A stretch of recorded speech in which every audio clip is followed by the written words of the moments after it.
This Gamertag episode is brought to you by GameFly. If you've ever wanted to try a game before you bought it, you should try GameFly. It's the best way to buy and rent all your favorite games and movies. They're the leading video game rental service with over 9,000 titles to choose from. Just pick your favorite games and have them mailed straight to your door. Then keep them for as long as you want and never worry about late fees. Plus, you can cancel at any time. Visit GameFly.com/gamertag to start your free 30-day trial today. That's GameFly.com/gamertag.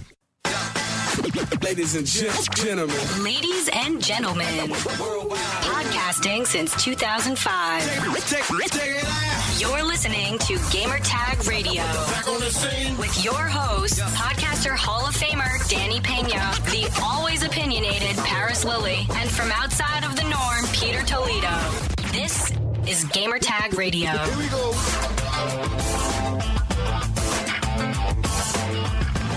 Welcome to Gamertag Radio, episode 569. This is your host, Danny. And joining us this week, my weekly co-host, Pete. What's up? Good, man. Good. Just pumped for E3 2016 and also our annual Eat 3 2016. Yeah, I can't wait. I apparently I need to reestablish my dominance at Roscoe's. So Paris, the challenge has been put forth. The gauntlet. Well, I've already told you I'm tapping out on Eat 3. I'm doing it. Well, also, guys, Paris is in the house too. Paris. They ruin the action there, Paris. Good luck. Look, I'm going camping right after E3 with a whole bunch of the gym squad, and I can't be all bloated and filled with sugar and salts. So no Eat 3 for me. Sorry, I'm not doing it. You're going camping. You need to store fat for when you're. I don't need to store fat. I need to not have a shirt on the whole time I'm walking around. I can't be all swole up. I gotta, gotta play it smart. Are you planning to do that during E3? Because you did that a couple years ago, and we had a listener that was like, "Man, that's unprofessional." Paris wearing a tank top during E3. Well, actually, if you remember in the chat, I posted the shirt that I'm going to wear during the Xbox press conference. So, no, I'm not. I don't know if I'm wearing a tank top. I haven't decided yet. I haven't laid out my outfits yet. But I got a couple shirts I know I'm going to wear during E3. Yeah, it was pretty funny. A couple years ago, Paris was wearing a green tank top for the Xbox press conference, and then a blue one for the PlayStation press conference. It was perfect for that day. Yeah, it was hilarious. It was funny. That was hilarious.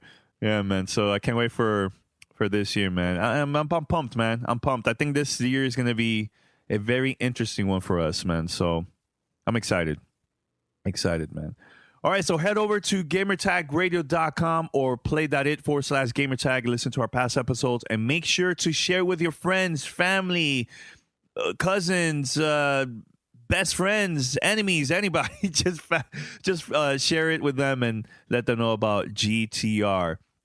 Also, give us a call, 786-273-7GTR. That's 786-273-7GTR. Email us, fanmail@gamertagradio.com.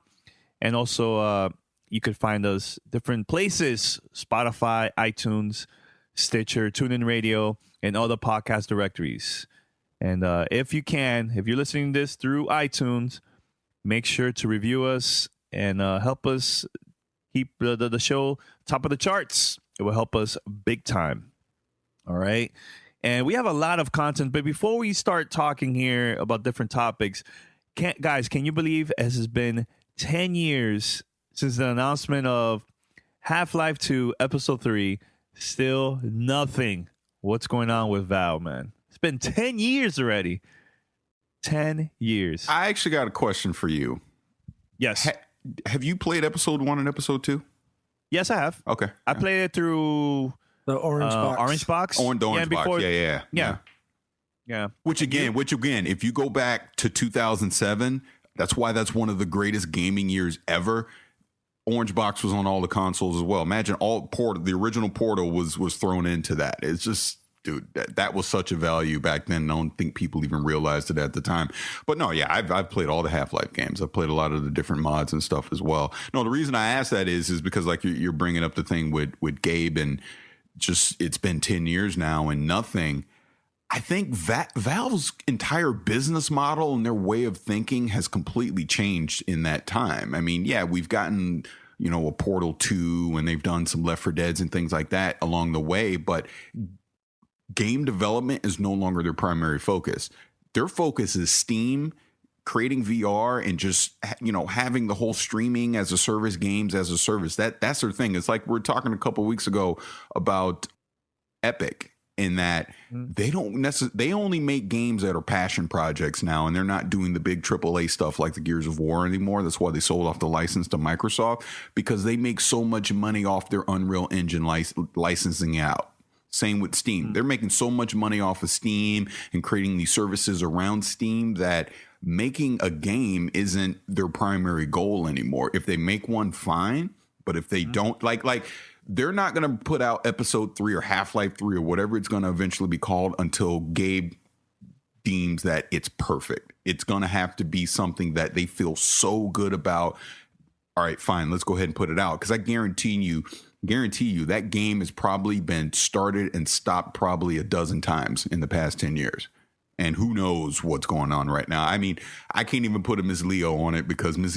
Leo can't even see the tea leaves that if a Half-Life 3 is coming out. Who knows? Do you think it is in development, like in some back like office, like Steam room or something like that, like at the Valve headquarters, where they're just waiting for the people to give up hope for this game and then they drop it? No, like I was saying, I think there's some version of Half-Life 3 running on some monitor somewhere at Valve, but I think it needs to be perfect. I think for them, I think it needs to be, all right, this is the logical next step. This is relevant in 2016, 2017 gaming at the moment. We feel proud enough about this to put it out. And if they're not, they're going to sit on it and they're going to probably redo it again. I think.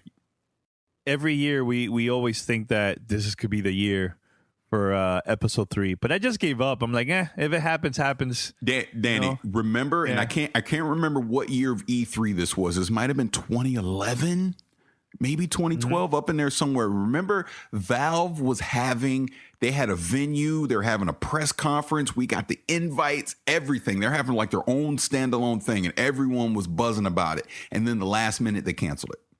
I think that was the year. I think that was the year they were going to do it, and then something happened, and Gabe said, "Nope, we're not doing it." You remember that? I think that was for the Steam machine, though. No, this was way before all that. That's what I'm saying. This was like 20. God, I want to say 2011, 2010, 2011, because I was convinced. I was like, you know what? I was still doing Uncle Gamer, so this was 2011. It had been 2011 because I was still doing Uncle Gamer because I was speculating on it big time. We had the invite. I had an invite to the event, and then they canceled it last minute. Like I want to say a week before E3.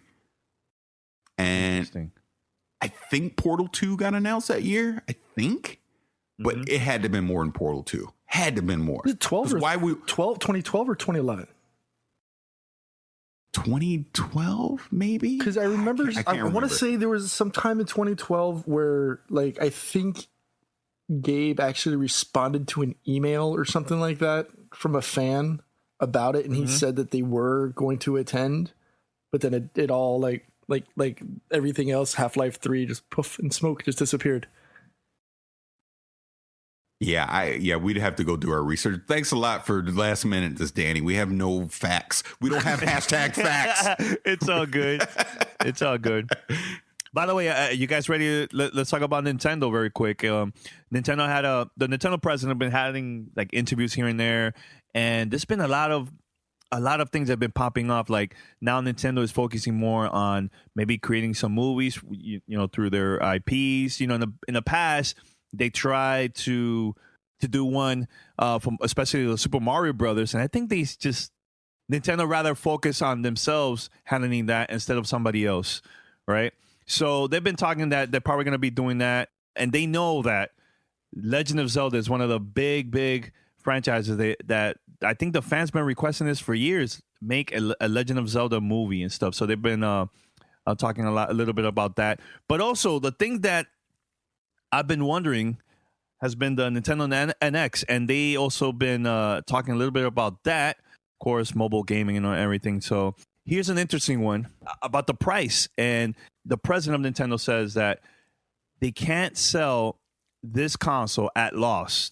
The final price is going to be determined by balancing ideas based on compared to the what was out there right now with the with the PlayStation 4 and also Xbox and so on. I think that's a reason why Nintendo doesn't want to announce the NX during E3, because now that companies know that Microsoft and Sony are going to be releasing details about the new hardware, which the rumors have been going around for a couple of weeks, it's better for them to make this move after E3, have their own press conference, let that console shine more than the ones from PlayStation and Microsoft. So it makes a lot of sense. So the question is Nintendo going to announce this during or before the holiday season, early February, which I think it was Sony that announced the PlayStation 4 that had a media event during, when was it, 2013? Was it 2013, Paris, in New York City? They had like a private event over there, Sony? Yeah, that was 2013. February 2013. Mm-hmm. And look, it made a huge buzz. It made a huge buzz. So I think it's a very smart idea for them to do that. And at the same time, release the console in March. And then during the holidays of 2017, push it even more with more games. So. But are your thoughts, guys, about these Nintendo comments of, the movies and having a new console and everything? Your thoughts? I don't think a movie is the answer to Nintendo's prayers right now. I mean, I'm sure that there's a want from fans around the world for a Nintendo-based movie, and I'm trying not to bring up that atrocious, Mario Brothers movie from years back. Mm-hmm. It almost seems like they're trying to deflect attention to their NX, and they're trying to see what Nintendo, or not Nintendo. I think what Nintendo's trying to do is they're trying to hold off from confirming anything NX based until after, hopefully, Sony or Microsoft show their cards at E3. Well, here's one quote about the price at the end. I'm going to read the end part of this quote. Because this is a new platform, we can make it more expensive. Do you think it's going to be more expensive than Microsoft's new hardware or PlayStation 4? No. I highly doubt that they're going to go anything above $299 with this thing, because you got to get the consumers back in on. You got to sell the consumers on Nintendo again, right? Right now, The Wii U sales have shown that consumers don't believe enough in a Nintendo console to throw a bunch of money at it. Because remember, even if you go back to original Wii U, I think a lot of us were saying from day one, this thing costs too much, man. And it was confusing with the different hard drive sizes and all that, and it just never made sense. So I think they're going to go back to what they did with the original Wii U and make this a consumer-friendly, affordable price to attract the mom and pops of the world to run out to Best Buy and Costco and all that to go grab this thing day one, versus what they did with the Wii U, which created just a bunch of confusion, a lot of people being hesitant because of the higher price. Well, here's some more rumors about the NX. Shout out to Emily Rogers. She's a good friend of mine. We always talk via Twitter. I've been trying for a long time to have her on the show, but she just doesn't like to do interviews at all. But she always gets a lot of a lot of news behind the scenes about Nintendo. So shout out to her. It said she was saying that in terms of raw power, NX is much closer to Xbox One than PlayStation 4. Claims that the NX is quote unquote 2 times the power of PlayStation 4 GPU are not correct. And NX will most likely not compete directly with PlayStation 4 Neo or PlayStation 4K, whatever you want to call it, in raw power. Your thoughts? Not surprised. Nintendo's never really been one to push the envelope from a technological standpoint. I mean, if the rumors are true and they're not going to use an x86 architecture like the PS4, the Xbox One, and the rumor of them going towards Tegra as their GPU, which is more commonly found in tablets, like NVIDIA Shield is what I have. It makes sense since Nintendo games typically don't draw upon major GPU heavy type games. You don't typically see things like Uncharted 4s, games that bring you that super graphical immersion onto your screen. They usually do that experience based on the actual gameplay, and they don't rely so much on graphics and prettiness. That being said, I think it's a mistake. I mean, you've seen it. They've always come behind with, whether it's from a processing power or, they're always just catching up to the latest graphic trends. Unfortunately, it almost seems like they're doing the same. They're not moving forward and trying to keep up from a technological standpoint. I think it's a big mistake, me personally. I don't in this sense. They're obviously, and EA kind of touched on this in their financial call as well. They're obviously not chasing third party. So Nintendo is doing Nintendo, and like even mentioned, they're still relying on their strong exclusive IPs because, I've said it a million times. Nintendo is the greatest game developer in the world, right? So they're not chasing after third-party development studio or third-party publishers to bring games to whatever this NX is going to be. They're basically doubling down on what they do best. And if you think about it, they were successful doing this with the Wii, right? I think the controller of the Wii U was the big stumbling block that scared third-party publishers away and just consumers in general, right? So they're doubling down on, look, we know we can make great games that people want to buy. We're gonna go off in the right field, do our thing, make it at a reasonable price, and we think consumers are going to come back that way. I don't think there's a right or wrong answer to that. I think we won't really know until we actually get the unveil of what this hardware is going to be and what it's going to do. If it's doing something truly unique and innovative in the gaming space, people, just like with the original Wii, are going to be interested in that, and they're going to chase it down, and they're going to want to have that system in their home. So I don't think them not competing directly with Microsoft and PlayStation power-wise matters, because if they're still giving us unique Mario, Zelda, Metroid, Donkey Kong, Pikmin, etc., Splatoon experiences, people will want those. I know I will. I'm sure you guys would, right? So as long as they make the price reasonable and they make it interesting towards their core audience, they're still going to be relevant. They're still going to be Nintendo. That's the one advantage Nintendo will always have over their competitors, in that they have a unique portfolio that no one else in the world can match. So essentially, middle finger to the third party, and they're just not necessarily middle finger. They're basically telling them, look, we're doing us. We're doing what we want to do. If you want to be on board with that, we're more than happy to have your games on our system. But if you're not, we still have the catalog that will attract consumers to our system. So putting the onus on the developers / publishers versus, they're basically telling, instead of forcing them to come over to Nintendo, come over if you want, we'll be here, but you just have to play with our tools. Basically. It's basically what they're saying. We're not going to get into the arms race that Microsoft and Sony's having right now. We're going to keep doing what we do. We're going to create unique gaming experiences that the other two can't do. Because look, and now I'm tangenting slightly. If you think about it, Connect and Move do not exist without that Wii remote. That forced Sony and Microsoft thinking, crap, we got to try and compete with Nintendo because consumers are running out getting this Wii remote. They want to play games on the Wii. We need to do something like that too. That was the direct answer to that were the avatars, Connect, and Move.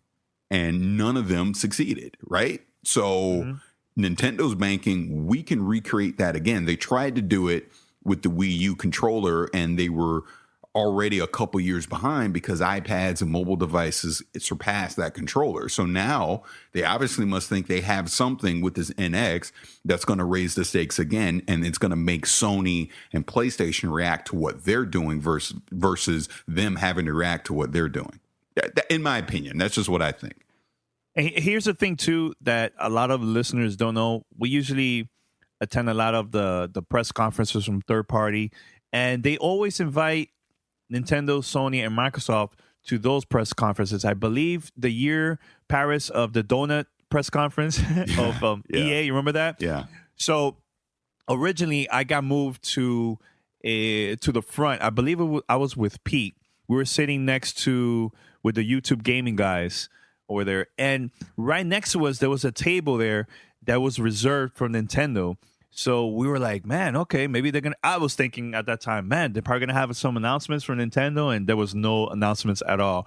But the reason is because third-party companies always have to have that pretty good relationship with Nintendo, Sony, and Microsoft, even if there's no games coming out for their consoles, but they still have to have that pretty good relationship. I think last year, somebody was going back and forth with Peter Moore about the Nintendo Wii U, if they're ever going to create any games for that console. And I can't remember exactly what was the conversation, but he kept it cool and like, hey, they are our partners. We have great relationship with them and everything. Well, that's a business discussion. You never burn that bridge when you're leaving at all.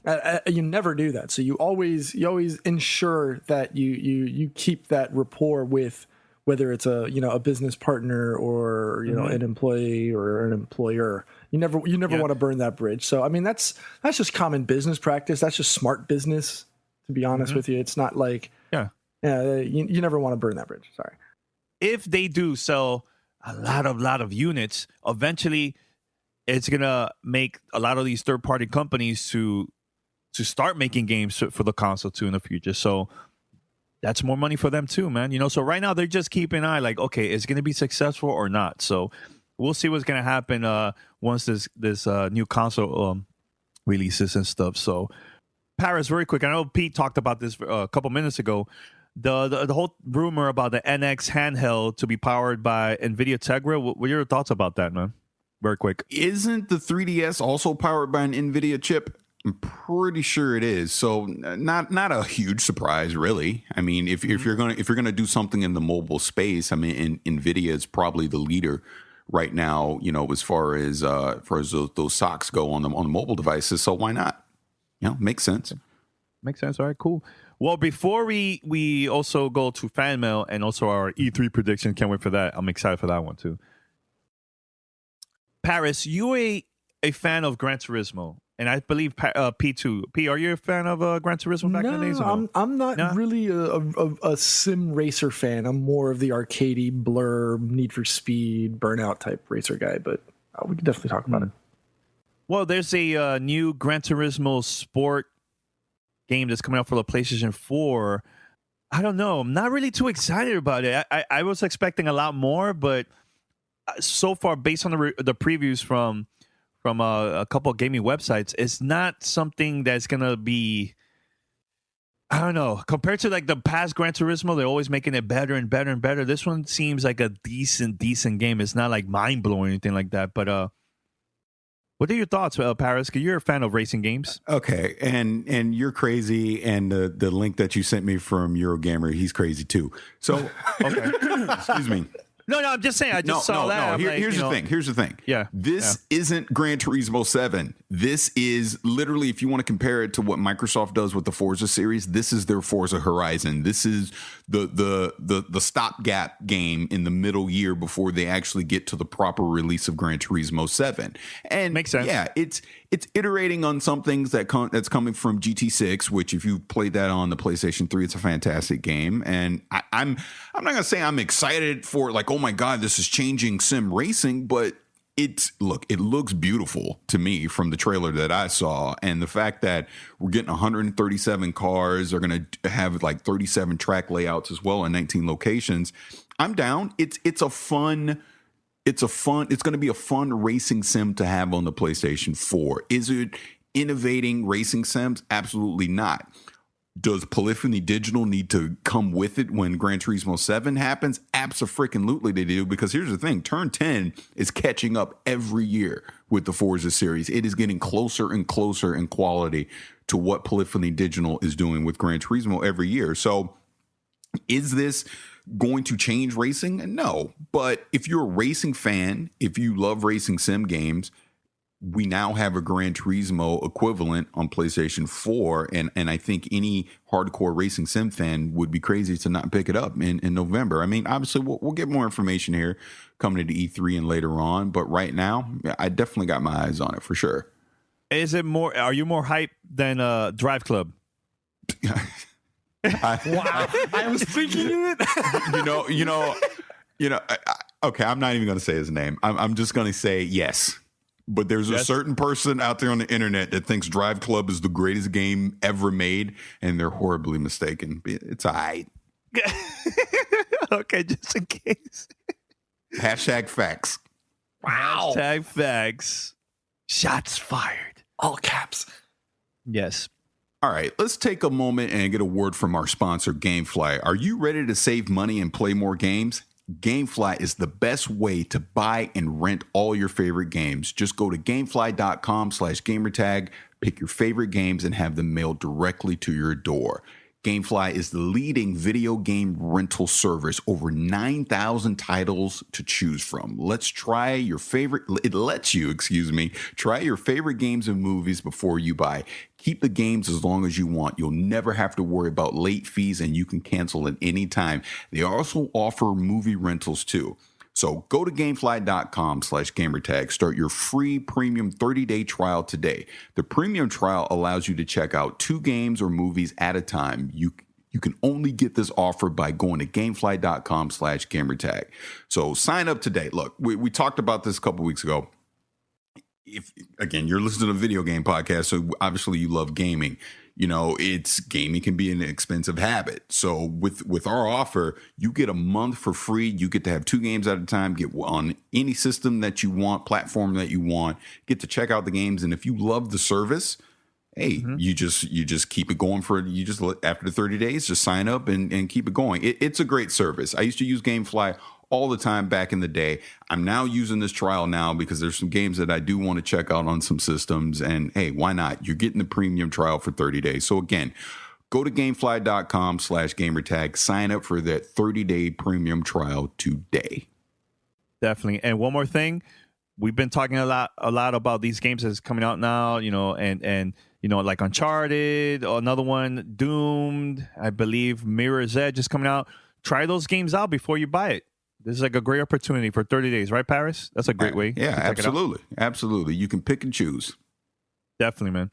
All right, so we're now going to go to fan mail. Fan mail at gamertagradio.com.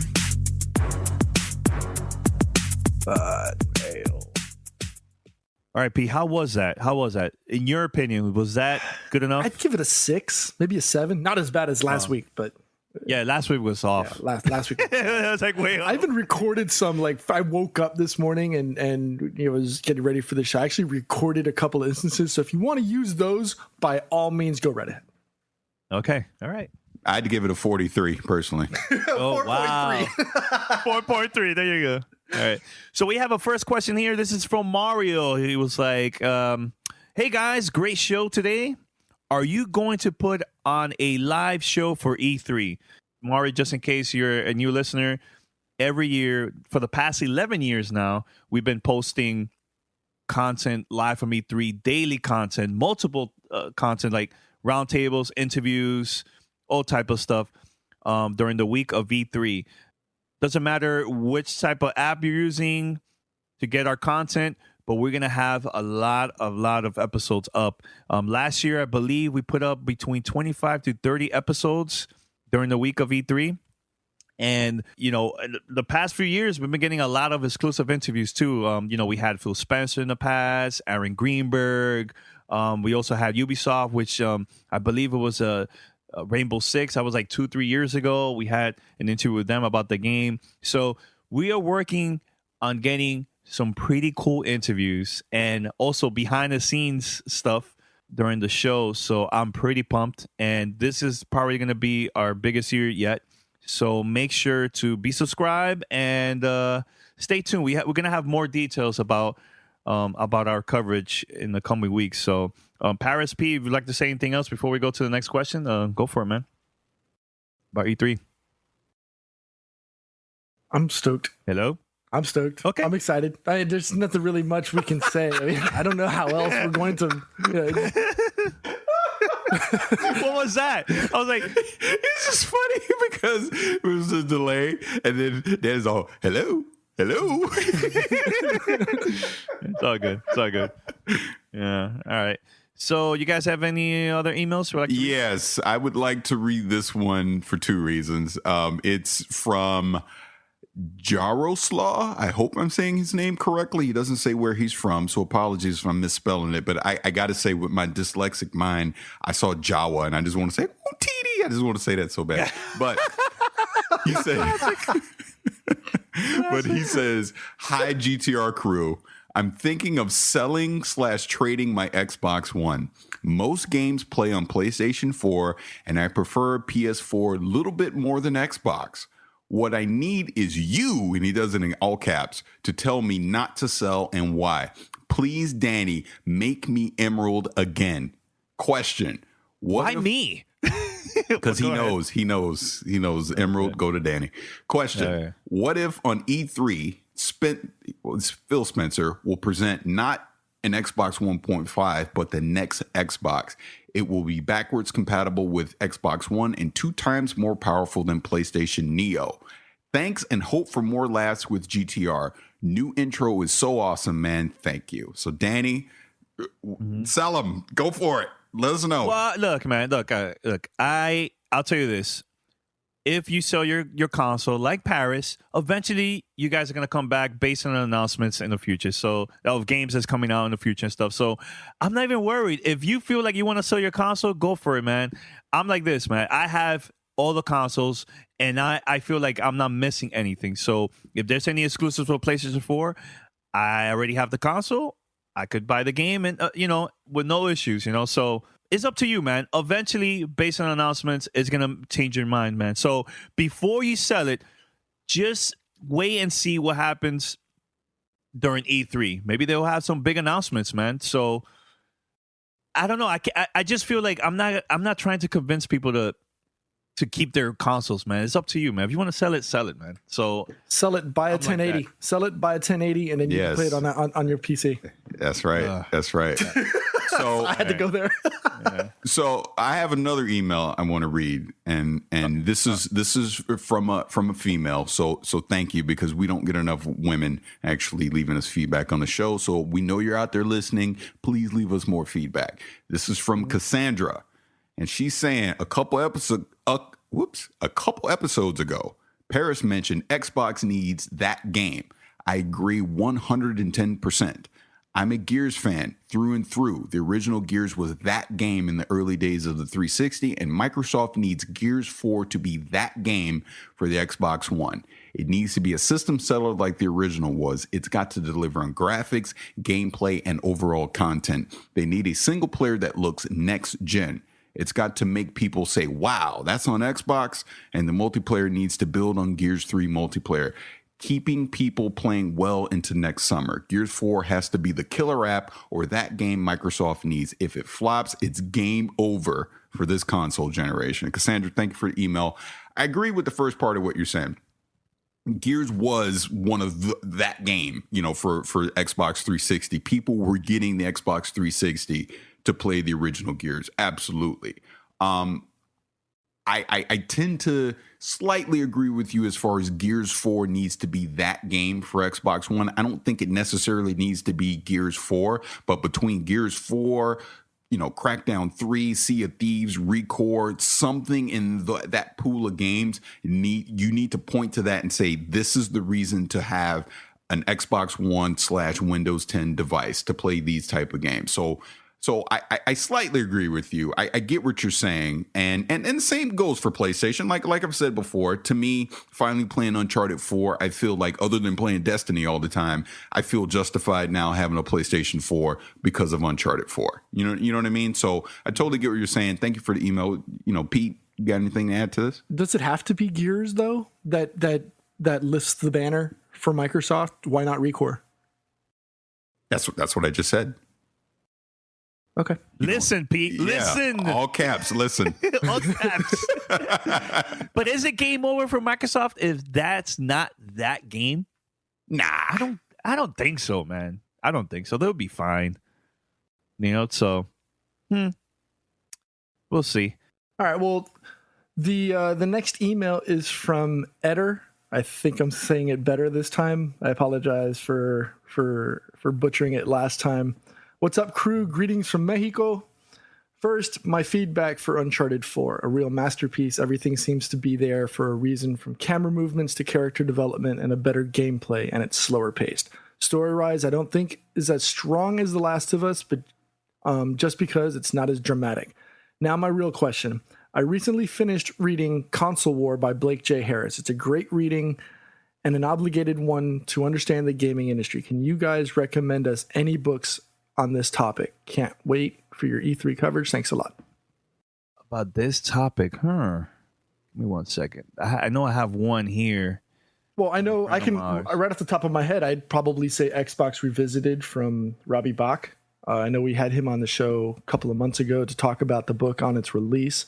That's a really, really good book to give you some insight as to what happens with the video game industry, especially from a Microsoft perspective. What path did they go from early on in the cycle to development to the 360 to Red Ring of Death, and how they dealt with all of that and then moving forward? So that's one. Oh yeah, that's a really good one. Yeah, because listen to episode 500, I believe, Pete, right? That's what we had. Yeah, I think I was. That's what we had. Yeah. So listen to that episode. We talked about a lot about the book. But here's another one too. This is from John D. Harrison, Mastering the Game. What video games can teach us about success in life. Highly recommended. He's also from Florida. I had him on a show a couple episodes ago. So yeah, look it up and highly recommend it, man. Highly recommend it. Paris, you have any books? Yeah, I do. I have a book. This one came out a few years ago. It's called Extra Lives from Tom Bissell. And he's basically defending video games as an art form. And he's discussing how right now we're in the golden age of gaming, which I totally agree with. It's a really great read. It's not too long. You can get through it, within a week easily. And like I said, it's called Extra Lives, and the author's name is Tom Bissell. And my really dear friend Jason Van Beveren gave this to me a couple years ago, and I truly appreciate that. So there you go. Very cool. All right. And the last one here is from Kevin. Hey, GTR crew. I have 3 E3 predictions. Perfect opportunity for us to segue to this after this. First, another studio is working on games from the Banjo-Kazooie and Perfect Dark IPs. Banjo would be a traditional platformer again, and Perfect Dark would be a reboot as third-person stealth action game rather than an FPS. It will be Microsoft's take on a Splinter Cell type game. Second, Ubisoft, he thinks, will announce a new Splinter Cell game at the end of its conference. The game will be a reboot with a lead spy character. I could have sworn we talked about this. Yes. We did. It'll have open sandbox gameplay with drop-in, drop-out co-op. Ubisoft is going to release the new game and the new movie in the same year. Third, a Resident Evil sequel to be revealed. Again, these are fan mail predictions, not ours. It will introduce new characters and return to its survival horror roots after the negative criticism of the 6th main entry, which, by the way, still makes me laugh every time I see that logo. Thanks, Kevin from Ohio. Okay, that's not a bad prediction. I think the Perfect Dark as a third-person self-action game. No, I don't see that. I don't see that happening. Do not do that. Please, God, don't do that. I really not like that at all. But Banjo, I can see that, right? From a different developer working on that game. Okay, sorry. I think it's a nod to the what we saw in Uncharted 4, and that it's an Easter egg in the game, and I think that just like it kind of feeds into it. I think it would be a great way, and if it was an Easter egg in a way of like pushing that up, like to a possible new release or reboot of that title, I think it's smart marketing. All right, well, in keeping with the whole females in video games, I know Paris brought this up earlier with the email from Cassandra. I agree, we do need more women in video games. But whether you're wearing a suit or sweats, or you're spending, if you're like Superman and you got your sweats, you've got your underwear on the outside of your uniform, I think it's pretty easy to say everybody wears underwear. But unlike Superman, with those big bright red ones on the outside of your outfit, your underwear is probably boring and hopefully clean. Thanks, Mom. Well, MeUndies is here to change that. They've got an amazing array of underwear, pajama pants, and clothes to wear.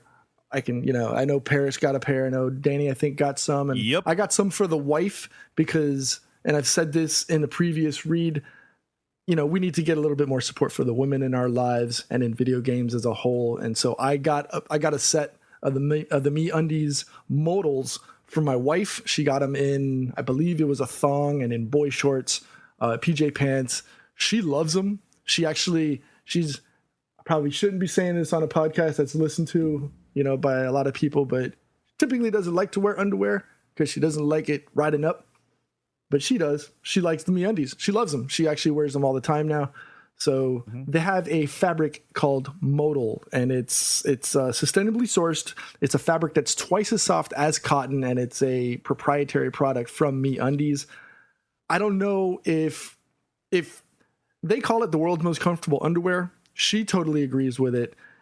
And if you don't love the first pair of MeUndies that you get, they're free, no questions asked. All you have to do is go to MeUndies.com/GTR, get a subscription or a single pair. You get 20% off on your first order. Shipping is free in the United States and Canada. And you can save up to $8 a pair with the MeUndies subscription plan. They've got dozens of styles and limited edition prints to help you make a statement with your underwear. Remember, Superman, I think you need to get some.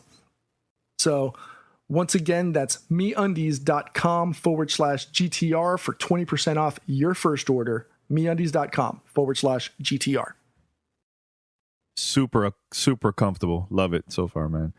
All right, so I know, Paris, you sent this the last minute because we were, getting prepared for the whole episodes and stuff. But you sent in a topic that just was like announced like a couple of days ago about Halo 5 coming to Windows 10. What's that about? Yeah. So to clarify on that, it's not Halo 5, the entire game. What it is Microsoft has announced that they are bringing Forge over to Windows 10 for Halo 5 so that you'll now be able to create your own custom match and, Forge experiences on your PC using Windows 10 with a keyboard and mouse and be able to export it back over to the Xbox One to be able to play on Halo 5 with all your friends and all the various things. But here's the caveat on that. Mm-hmm. On Windows 10, it will have 4K support, and you'll be able to actually play the custom maps that you create on Windows 10 with keyboard and mouse support on Windows 10. But the gotcha on that is limited to your friends list only. You won't have server lists or people being able to randomly connect to your map. You'll have to invite them to the map via your friends list to be able to play this. So what I've taken from this is from it is this: Halo's coming to Windows 10. It may not necessarily be the full on Halo 5 experience, but I would be shocked and floored if we don't see Halo 6 on Windows 10 whenever that comes out, probably in a couple years. And wouldn't shock me that at E3 we get a Miss Leo and we see that like the Master Chief's Collection or something like that comes to Windows 10 as well. So I'm actually excited about this. This is the type of stuff I want to see. We already know Halo Wars is coming to Windows 10, but this is what I want to see. This is my whole point of saying, look, I'm just going to double down and invest on Windows 10 because that's what Phil Spencer basically told me to do, when he had his speech at the Spring Showcase. And here's more of a sign of it. They're bringing the tools for creation to Windows 10, and you'll also be able to take take whatever you create and put it back on Xbox One. So I'm excited about it. I'm looking forward to this. I'm not talented enough to create a really good Halo map, so I doubt. Oh, and it's free, by the way. So I doubt I'll be able to do anything creative or whatever. But I'm sure we're going to see some unique experiences come out of this. And I even saw on a website somewhere someone jokingly said, "Well, someone's just going to create a Halo LFG site for Windows 10 so that we can all get together and play these custom maps on Windows 10." So I'm excited. I will definitely take advantage of this on Windows 10. I mean, for free, that's not bad at all, man. Not bad at all. So if you really want to test out like the other features, then that will make you buy a console if you really want to get like the whole Halo 5 experience. But for something for free, I think this is like the right move for Microsoft. So I like it. Pretty cool. And I would also like to say, see, here's the thing. If Microsoft is truly just saying that the Xbox One is just a Windows 10 platform device, then Halo's already proven it works on PC, because Combat Evolved Halo 2 were just fine on the PC, and they obviously never brought over 3 or Reach or 4 or any of that. So let's get back to that. Why should PC gamers be deprived of Halo? If Microsoft doesn't care about this being a console exclusive, let's get Halo back on a PC. Let's give it full keyboard and mouse support, and let's go from there. And if they want to do the whole cross-platform play, Halo's the perfect opportunity to start testing that stuff out with. Very true. All right, and it's time for E3 predictions. Hey, darling, this is certified psychic Miss Leo. Now, I can usually tell you things about your future by using the power of my tarot cards. But when it comes to video games, only the guys at Gamertag Radio can give you the E3 2016 predictions. Ya hear me? Guys, this time we have what for this episode? Which prediction? We have multiple stuff coming. Bethesda. Oh. All right. Pete, you were the first one last week. I was first a couple weeks ago. And I think it's time for Paris to be the first. Paris. I think this gives Danny just a few minutes to go look. No. And I only have one. Here's what I think. I only have one. So here's what I think. I think Pete said that because it gives him more time to think about this. I'm ready. So I'll go now. Further. I'll go now. I'm done. I'm ready. Hey, well, good, because you're going next. Because really, I only got one, and that's I think we're gonna get a new Wolfenstein. At the Bethesda E3 presser, and I also think we will get a look at the new Fallout 4 expansion. That's all I got. That's all I got. Okay. I have only one, Pete. Can I do this? I only have one, and that's it. No. Pete's going. No, Pete's going because he swears he's got all this stuff. So you go, Pete. Danny, you wait. Okay. No, I think I agree with you on the Wolfenstein 2 stuff. New Order sold really well. I know the dev. I think they talked about wanting to do a sequel. I think Fallout 4 DLC goes without saying. I think that's a given. I know Dishonored 2 drops November of this year, so I'm pretty sure we're going to see actual gameplay this time and not that CGI trailer, which I still think was amazing from last year. I'm sticking by my guns. I think we're going to see an Elder Scrolls 6 announcement. Well, there you go. That's mine right there. Thanks, Pete. I don't have to go now. Well, we talked about this many shows ago. I can't remember when we did, but I do remember us talking about it. I know it was a big argument back and forth on fan mail. People didn't like it, but I still think we're going to see it. I know the website for new Tango Gameworks announcement. We haven't really seen anything really good since The Evil Within or Psycho Break. I know their website was recently redesigned earlier this year, so I think that might be something to look into. Fallout 3 or a Skyrim remaster or a collection. I think it's a good time for that. And I think a new Brink. It's been a while. Reviews were all over the place. Some people said they loved it. I know Giant Bomb destroyed it on their review. I think it's a good opportunity to bring a solid game title back to 2016. Well, I'm going to take it a step further. I think there might be a collection of Elder Scrolls remastered for PlayStation 4 and also Xbox and maybe Windows. And to get people hyped before their new game, which comes out in 2017. That's my prediction. A new Elder Scroll game, which they're going to tease it at the end of the press conference and release it in 2017. So, I mean, think I'm all right? Decent prediction. What? Because P I stole your shine. I know. Yeah, I told you I was ready, dude. So, okay. Now, I think they also probably will announce a new IP. Don't know what it is, but we might see a new IP announced during the press conference. And for those that don't know, P and Paris are going to be attending the press conference. And they're also going to have like an after party or an event, I think, after the press conference.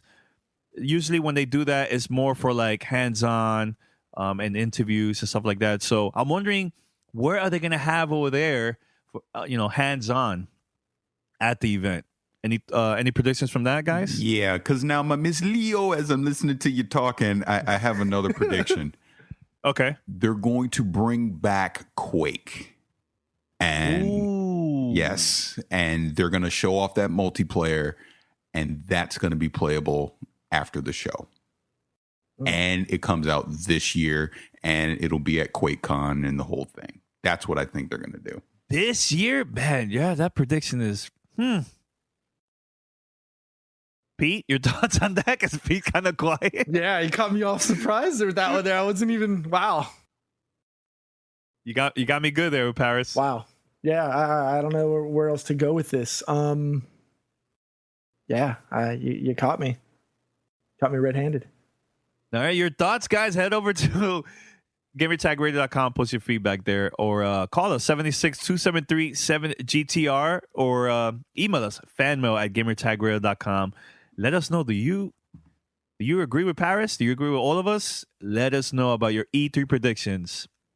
Just a couple weeks away, E3. Can't wait.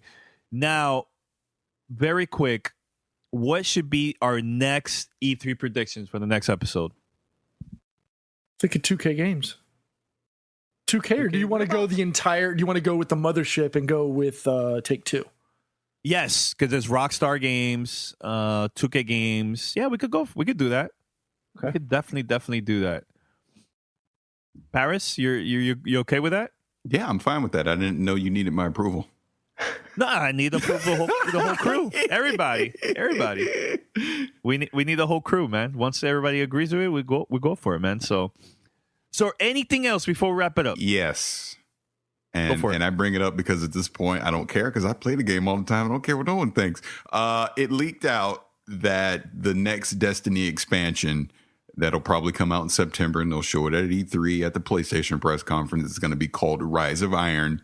It sounds like it's going to center around the Fallen and the Iron Lords. Think Lord Saladin with Iron Banner.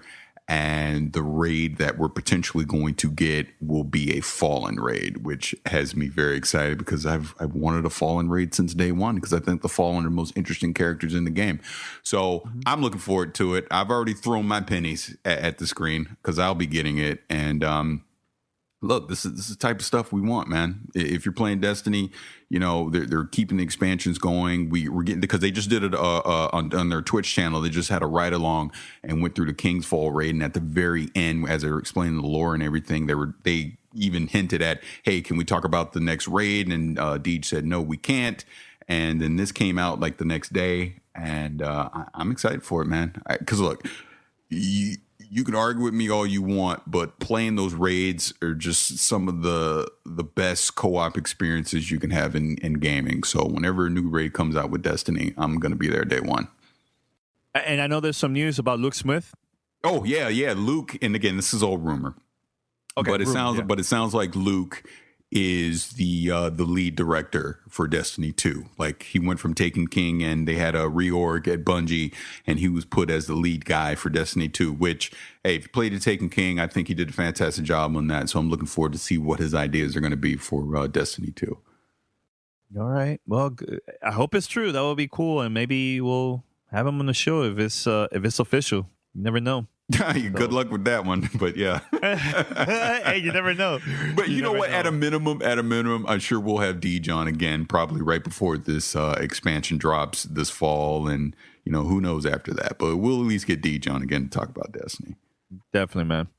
All right, so we're going to wrap it up, guys. Head over to gamertagradio.com or play.it/gamertag and listen to our episodes there. And if you missed our E3 coverage from last year, I highly, highly recommend go back and listen to our older episodes and check it out. That will give you an idea of what's coming for this year's E3. I know we have a lot of new listeners. I'm telling you right now, there's no other podcast out there that posts the most content like us during E3 because we post a lot.